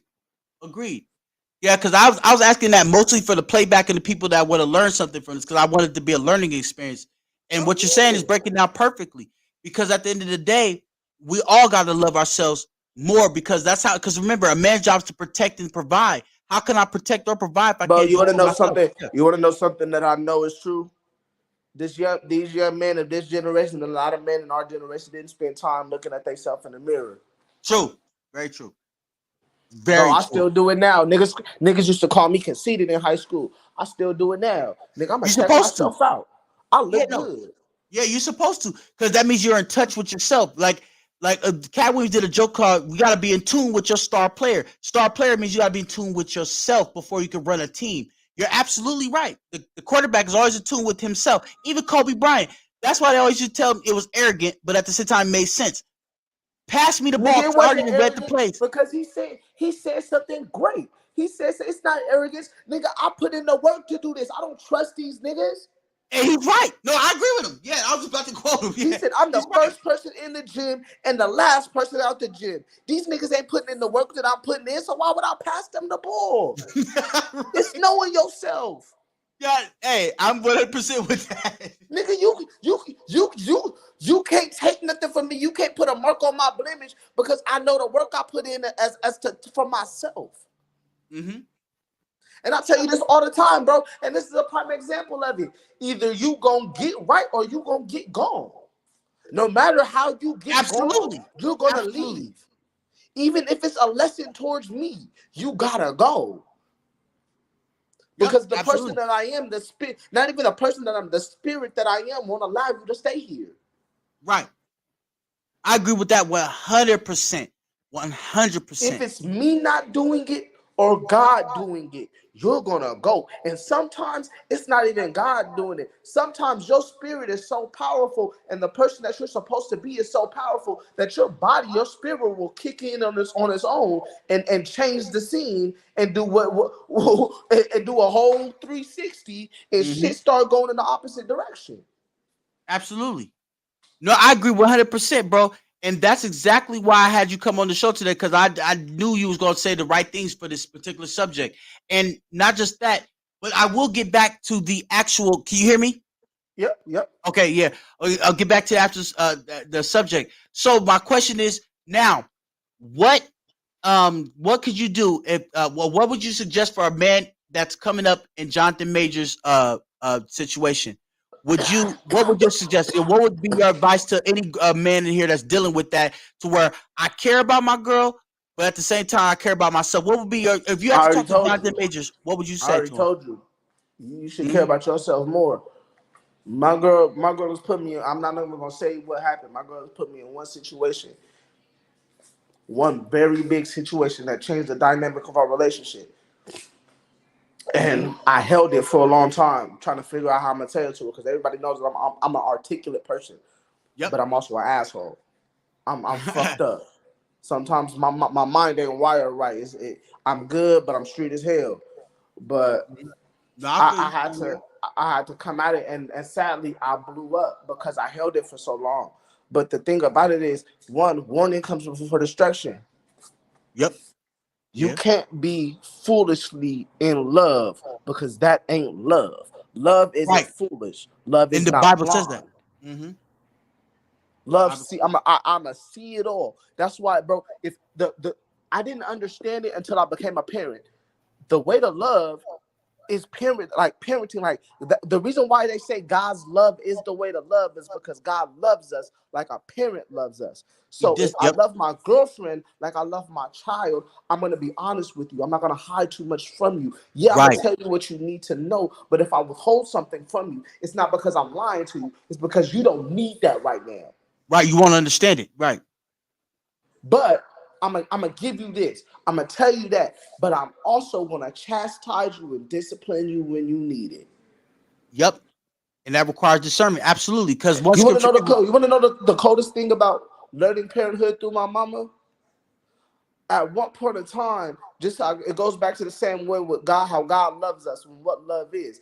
My mom got tired of me doing what I was doing and removed herself from me. And sometimes that's what love is. To get back to the point that when my girl made me angry, mentally, I had to remove myself. Let me get back into a place with you where I can. Let me look at this from a different angle.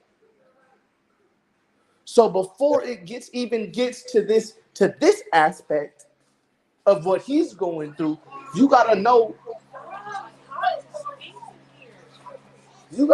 how to maneuver and remove yourself from situations to be able to look at them a certain way. Right. You can't look at anything in the midst of a situation. It's not gonna go down. It's not gonna go right. Exactly. God put Jonah in a well to sit down. Yep. To talk to him properly, right. And it's like, not even talk to him. Because I don't as far as the story goes, I don't even remember God talking to him until he got out the well. Well, a part of the story was basically, well, in so many words, yeah, you're right. He left Jonah in the belly of the fish, but he almost kind of questioned him in a way. Are you now ready to listen? Because sometimes God will do is put you in a situation because he wants you to listen. When you're not listening, okay, yeah. So I'm right. Pretty much all God said was, "Are you ready to listen?" So you got to understand that whole time it was quiet. You want to know what that reminds me of? And I hope it's not wrong when I say it, but it reminds me of my bro, because I wrote him. And what my brother, you know who I'm talking about, said to me was, jail was the blessed place for me because God needed to sit me down. He didn't even say talk to me. He didn't say talk to me because everybody, you know, L, and I'm pretty sure you've heard of his mama. His mama, a gangster for Christ. And when I say that, a gangster for that woman is a gangster for Christ. I really zealot. Yeah, right, yeah. Even Auntie Jada know. We not gonna go over that way with that woman about that. So you got to understand, like when God wants you to hear Him, it's not just gonna be I'm gonna talk your ear off. No. Sometimes talking means putting you in a situation to where you're gonna want Him to speak to you. You know what I'm saying? What I mean by what does want that to require Him to do? Put you to the side. Remove Himself. Because now you're searching for Him. Yeah, exactly. Yep. Absolutely. So to be in a situation like that where you have to learn, you have to know how to even if this is not even just with friendship, relationship, females, because even homies can do this. Well, let's get onto the real topic that needs to be when you're a man of power and you're a man with a responsibility, you have to know how to weed out everybody. Because if it wasn't his bitch, it was gonna be his homie. Yep. And at that point, it comes to the point where you almost want to be by yourself. Because if I got to keep on either telling somebody or keep on suspecting that you might be up to something that may fuck me over, it's probably better that you move by yourself. You brought up the old biblical story where I forgot what it was in the Bible, but he had to cut his own cousin off. He loved his cousin to death. But he said, bro, God said, look, if I'm going to take you over here, you need to get rid of him. You know what I'm saying? You need to get rid of him. And God wasn't saying that just to be mean. Now he was saying this person going to fuck up what you got going on. So you got to get rid of him. Bro, I learned that scripture, and sadly to say it, I don't feel ashamed of it. I learned that scripture with my mom and my uncle. I learned, and it's sad to say, I learned that thing the hard way. That's real. If you called to do something and you got people around you that's not for your calling, they gotta go. Yeah. Or that's friends. And if you don't remove it, you gonna go through some shit until they go. I can't bless you until they go. That's the whole point of Jonah. That's why I'm glad you brought up the Jonah thing. You ain't even gonna want to move. Son, bro, look, man. I want to gain 100 pounds, and then I want to put 50 of that on muscle, or at least 50 pounds and then convert it to muscle. I couldn't do that hanging around the people that I was hanging around with. And not to say it's their fault, but my nigga, all y'all want to do smoke, drink. Don't nobody want to hit the fucking gym. Don't nobody want to eat good food. You want to spend money on junk food, but you don't want to go to this good restaurant down the street because of your convenience. I had to find friends that want to go to the gym, that motivate me to go to the gym. So I could be the friend that say, man, I don't want to do that, so I can hear how I sounded. So in my mind as a right person, I can go, but hey, yo, Dad, didn't you just want... Are you still there? You get what I'm saying? Oh, okay, yeah, now I hear you. Yeah, okay, yeah. So if you don't got that, how can I say it? Being in tune with yourself is going to put you in a position that gets you around the right people. And until you're around the right people, you're not going to be able to do anything, really. Because the Bible never says you're supposed to be alone. Right. He said you're going to get two or more friends, one or two friends. And that's a lot. Yeah, exactly. That's all you need. When the legal meaning of a crowd is two or more people. 3 is a crowd. Yep. Yeah. So how I tell you, I come sit at the table. When I need to address y'all, it's you, Junior, Richard, Lamar. The same 4 people I done grew up with all my life. And I can't call you friend because you're my blood cousin. Exactly. We cousins, we fam. For me, that's 100. I can't hear you. Yeah, I know. So we cousins, that's fam. That's 100%. Can you hear me now? So okay. I mean, your circle has to be tight. And clearly, like we always say with the Kanye thing, especially now it goes into him, his circle ain't his foundation ain't finding enough. Right. They're not stable. You're right. Absolutely. I still can't hear you. I think you got yourself muted. Can you hear me now? Can you hear me now? Can you hear me now? I'm going to leave and I'm going to come back. Okay. Can you hear me now? Okay, guys, I don't know if you guys can hear me, but I was enjoying everything my cousin was saying. Everything he was saying was absolutely 100. You got to watch who your circle is around. That means your friends and your girlfriend. Sometimes the love, because let me tell you something. There's 4 different types of love. One, your love that you have for God and God has for you, which is agape love. Then your family love, self-love, which goes back to his point earlier about you got to care about yourself more. Then your family love, and then your girlfriend love. And sometimes your girlfriend love. You hear me now? Yep. Okay, cool. Yeah. And basically all I was talking about, bro, until you got back was the 4 type of loves that they are, which is 1, the love you have for God, which is the most important one. Self-love, which goes back to what you were saying earlier about you have to consider yourself even before everybody else. Your family love, like I have for you, my mother, my father. Then your really 5 loves. It's your girlfriend and or your actual friend's love. Was that sometimes because you usually your girlfriend love is a little bit more because that's easy with the intention of being a wife one day and your wife comes before your friends. But my point being is there's 5 different types of love, and you got to know how to put each one of those in the proper perspective. But if any one of those 4, because I'm saying God's love is always right, the other 4, including checking the love for you have for self, must always be what? Under surveillance. And if anyone is not a part of the purpose which God gives you, which is why he's the one love that you never question, then at that point, somebody has to go. I absolutely agree. Yeah. Yeah. And all of those align. All of those align. And they have to align. Yeah. But getting back, because right now I'm about to come in, almost call it too quick, but an hour and 46 minutes. But like I said, I'm getting back to the Johnathan Majors thing.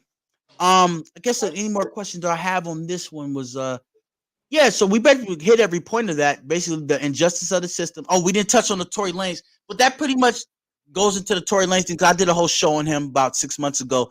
But I like being, you know me, Devin. You know I like being right, not so I could throw it in people's faces, but so that I could, because it proves to me that righteousness over exceeds how people feel. Man, bro, I don't believe in that. I rub it in people's faces because people rub the wrong stuff in people's faces. People will kick you and tell you that you're wrong for the sake of being wrong, and it's never anything wrong with being proud that you're right. I'm right, you're wrong. Ha ha ha. I told you why I want to go to heaven. The biggest reason why I know I'm going to heaven is because I'm going to look back. I feel like I already got permission. I'm looking back and I'm telling everybody, I told y'all. I told you so. Right. I told you. And then I'm gonna walk in heaven and high five my God, grandma. What up, big homie? And move right on up in right. And get the famous. Well done. You have my done good it, my child. Well, good, my Devin Space Serpent. Right. Thank you, Devin. I appreciate you, man, for coming on my show. It really means a lot to me, especially trying to get this show off the ground. I'd be having certain guests come on, but it's always more important to me when you come on than others. I would love for you to come back for more of my shows, especially the ones where I'm talking about Christianity, because like how we dived into God. So thank you so much for coming on the show, bro. I'm gonna give my little outro. You most definitely will be seeing a lot more from me. A lot of this stuff is wrapping up for my life, so I'm gonna have more free time. Okay, for sure. One more question, bro. Are you available? Because we may have to do one of our face to face. You know what that means? Just let me know. I could probably come down after Christmas, probably like Monday, Tuesday. This Monday, Tuesday? Yep. Okay, because my girl's coming over for the Christmas, and then yeah, we're that's going what I out said on after Christmas. Ain't Christmas this weekend? No, it's Monday, I believe. Christmas is Monday? Christmas. Yeah, I think it's this Monday. Cause I have to go out with my girl and my brother. We're doing like a double date type of thing on Tuesday. But let me think. Yeah, but even if we have to do it this weekend, bro, like what are you doing tomorrow? Cause we could call this. You know how people party. Like, if your birthday fall on Wednesday, we'll party on a Friday. Would you like to come through probably tomorrow? If I can get down there and get back up, I'm tapped right now, bro. You know, I just did a whole Yeah, I would get you back, but I'm kind of So let me think. Either tomorrow or Saturday. Would you like to cook? I could probably, all the provisions I have to make. Yep. Huh? Text me. Call me. All right, you still in San Diego? Let's get off this and call me. All right, you're in San Diego, though, right? Yeah. Okay, I can calculate that into my plan. Okay, thank you, Devin, so much, bro. You know, as much love. You're also constantly in my prayers. I love you to death, bro. I'll tell you that in front of the world. You have a great day, bro. I got to Love you kind too, of my wrap the show. brother. All right. Take care, All loved right. one. Yep. All right. Likewise. Yup. All right, everybody. Thank you for joining me today. I appreciate you guys all coming on. That's my cousin Devin. I don't know exactly what he's doing on social network, but if he has any kind of business, any kind of dreams that he's following, please go and get in his inbox and see how you can help him, just how you guys help me. Right now, my Cash App, I don't want to make money off of this. This is for the Black community. But if you guys want to say, oh, his camera bad or his mic need improvement, please donate to the Cash App, JB the Realist. That's Cash App, $, JBTHAREALIST. That is $, JBTHAREALIST. Thank you guys for once again joining me on JB Speakeasy. For Johnathan Majors, my thing is to say this, bro.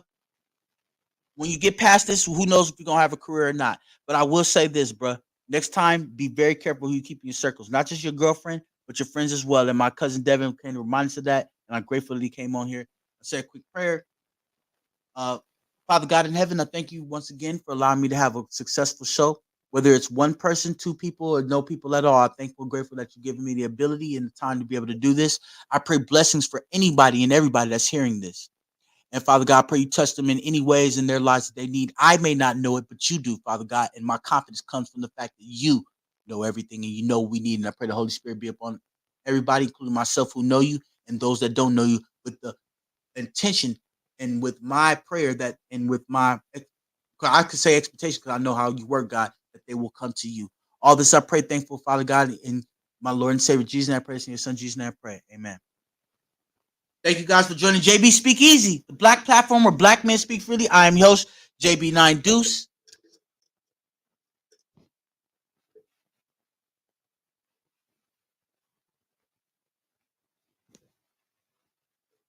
All right. This is JB9 Deuce representing JB Speakeasy. I had to get myself right. Thank you, because it says when you pray to take your head off or you disgrace your head as a man. So anyway, this JB9 Deuce representing JB Speakeasy, the Black platform, Black men speak freely. I am yours, JB9 Deuce. Y'all have a good day. God bless you and take care. And goodbye. Bye.